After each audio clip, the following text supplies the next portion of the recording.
Hello everyone. तो आज हम करेंगे इस वीडियो में क्लास 7th मैथ्स चैप्टर 4 जिसका नाम है सिंपल इक्वेशंस एक्सरसाइज 4.1 का question number 3। Solve the following equations by trial and error method. आपको यहाँ क्या करना है, आपको एक ट्रायल एंड एरर मेथड से, इसका मतलब होता है ये, देखिए ध्यान से, इसका मतलब होता है कि आपको यहाँ पे हम कोई वैल्यू हम नहीं दे रहे हैं, कोई वैल्यू आपका जो मन आए आप वो वैल्यू रखिए। बस हमें क्या करके दीजिए कि हमें लेफ़्ट हैंड साइड और राइट हैंड साइड दोनों इक्वल करके दीजिए। इतनी बात क्लियर हुई। देखिए फिर से देखिए, मैं आपको ये कह रही हूँ कि हमें, देखिए ये वेरिएबल p है ना, यहाँ पे ये जो p वेरिएबल है इसमें हमें आप कोई भी वैल्यू रख लो, चाहे वो 1 है, चाहे वो 2 है, चाहे वो 3 है, पर जिस वैल्यू से आपका इक्वल आ गया यानी लेफ्ट हैंड साइड और राइट हैंड साइड, तो वही हमारा इस इक्वेशन का क्या होगा, सॉल्यूशन होगा। ठीक है, तो देखिए मैं क्या करती हूँ, मैं एक बार p की वैल्यू 1 रख लेती हूँ, फिर 2, फिर 3। ज़रूरी नहीं है कि आप पॉजिटिव की रखें, नेगेटिव की भी रख सकते हैं, कि आप -1 भी रख सकते हैं, -2 भी रख सकते हैं।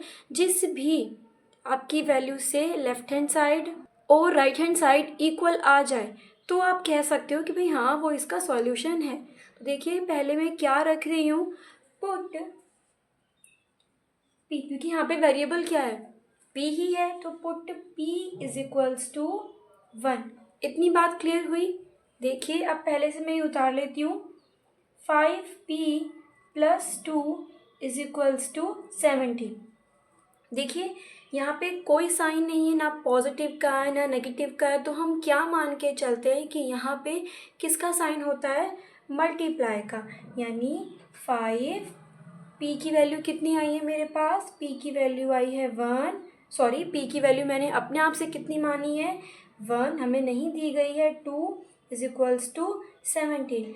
5 1 ज़ा 5 + 2 इज इक्वल्स टू 17। 5 + 2 7, और ये कितना आ जाएगा, 17। बताइए क्या LHS यानी लेफ्ट हैंड साइड क्या इक्वल आया है, भाई नहीं आया है ना, क्योंकि लेफ्ट हैंड साइड तो 7 है और राइट हैंड साइड कितना है, 17। तो मतलब ये तो भाई इसका सॉल्यूशन तो नहीं है। तो अब हम क्या लेंगे, p की वैल्यू 2। ठीक है, तो put p is equals to 2। अब फिर से मैं यहाँ पे उतार लेती हूँ, 5p + 2 इज इक्वल्स टू 17। देखिए जब तक लेना है, जब तक लेफ्ट हैंड साइड और राइट हैंड साइड इक्वल ना आ जाए। क्लियर हुआ। अब देखिए यहाँ पे फिर से, यहाँ पे कोई साइन नहीं है, तो आपको पता है कि हम क्या मानते हैं, मल्टीप्लाई का। यानी 5, अब की बार p की वैल्यू हमने कितनी मानी है, 2 मानी है, यानी put p is equals to 2 माना है, तो 5 × 2 प्लस में 2 इज इक्वल्स टू 17। 5 2 ज़ा 10 + 2 इज इक्वल्स टू 17। 10 + 2 यानी 12 इज इक्वल्स टू 17। अब भी देखिए, एक सेकेंड रुकिए, देखिए लेफ्ट हैंड साइड कितना मिला, 12, और राइट हैंड साइड 17। तो मतलब यहाँ भी हमारा left hand side not equals to right hand side. Clear हुआ। देखिए अब भी इक्वल नहीं आया, तो अब हम क्या करेंगे, पुट, अब हम p की वैल्यू नहीं रखते, यानी पुट, मैं यहाँ करके दिखा रही हूँ आपको, put p is equals to 3। फिर से उतार लेते हैं अपनी जो इक्वेशन है, 5p + 2 इज इक्वल्स टू 17। कोई साइन नहीं है, तो आपको पता है ना हम क्या मानेंगे, मल्टीप्लाई का। यानी 5 मल्टीप्लाई में इस बार हमने p की वैल्यू को क्या माना है, 3 माना है, यानी 3 + 2 इज इक्वल्स टू 17। यानी 5 3 ज़ा 15, 15 प्लस में 2 इज इक्वल्स टू 17।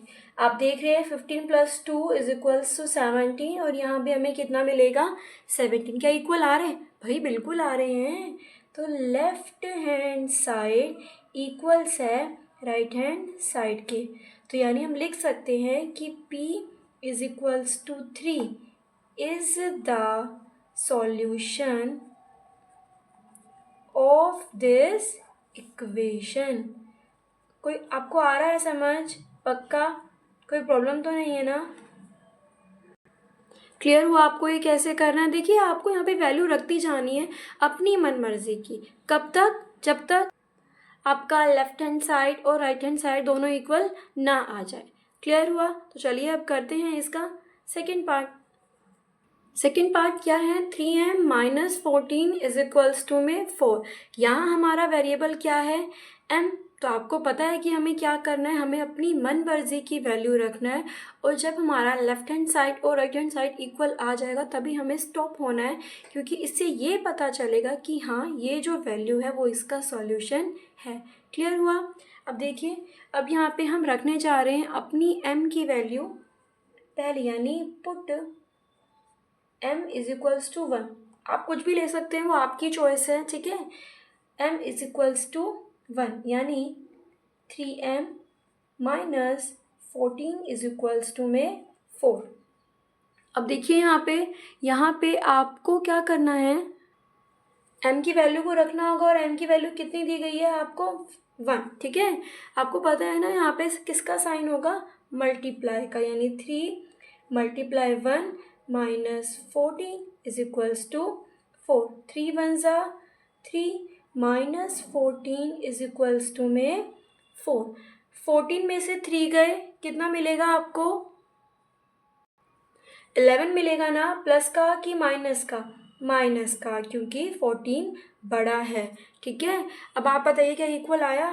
तो नहीं, अभी तो इक्वल नहीं आया। तो फिर से हमें m की वैल्यू को कुछ और लेना पड़ेगा। तो हम क्या लिखेंगे? Left hand side not equals to right hand side.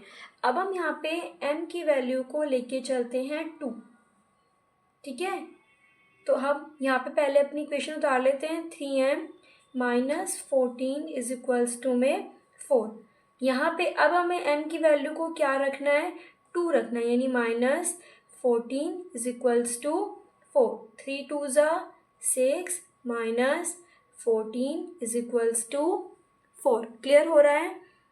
14 में से 6 गए, 8 मिला। माइनस का आना, क्योंकि 14 फिर से यहाँ पे बड़ा है। देखिए इक्वल आया? नहीं आया ना। तो हम क्या लिखेंगे? Left hand side not equals to right hand side, ठीक है। अब फिर से हमें कोई ना कोई m की वैल्यू एक और लेनी होगी। क्लियर हो रहा है आपको?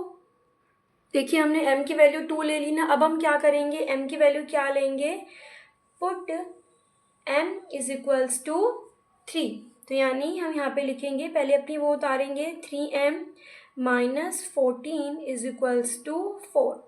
m की वैल्यू अब क्यों हमें कितनी रखनी है? m की वैल्यू हमें 3 रखनी है, यानी 3 मल्टीप्लाई में 3 माइनस 14 इज इक्वल्स टू 4। 3 3 ज़ा 9 माइनस 14 इज इक्वल्स टू 4।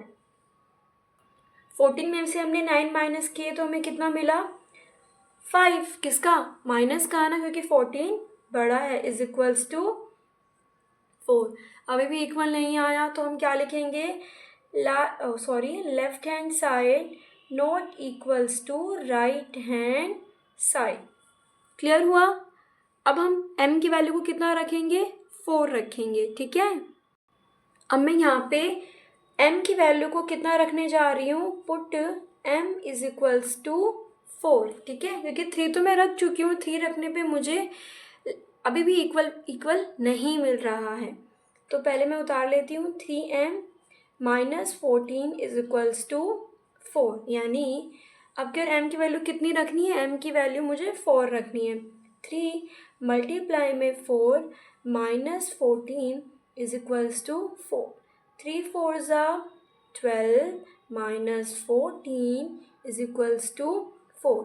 14 में से 12 गए, 2 माइनस का है ना, क्योंकि 14 बड़ा है, इज इक्वल्स टू 4।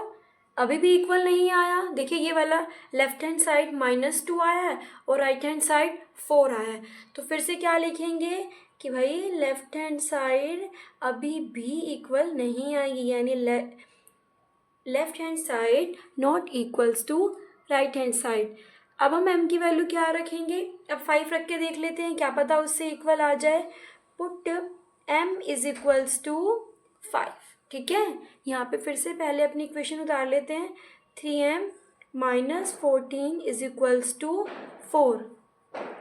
अब देखिए मैंने यहाँ पे m की वैल्यू कितनी रख ली है, 5 रख ली है। तो यहाँ पे अब क्या करते हैं, इसको सॉल्व करते हैं। 5 3 ज़ा 15 माइनस 14 इज इक्वल्स टू 4। 15 में से 14 गए, आपको पता है 1 पॉजिटिव का आना, क्योंकि यहाँ पे कौन बड़ा है, 15 बड़ा है, तो बड़े के आगे जो भी साइन होता है वो हमारी वैल्यू में आता है, इज इक्वल्स टू 4। अभी भी इक्वल नहीं आया, तो हम क्या लिखेंगे फिर से, left hand side not equals to right hand side, ठीक है। अब हम m की वैल्यू को क्या मानेंगे, 5 मान लिया है, 5 पे इक्वल नहीं आया, तो नेक्स्ट वैल्यू लेंगे m की वैल्यू 6। तो पुट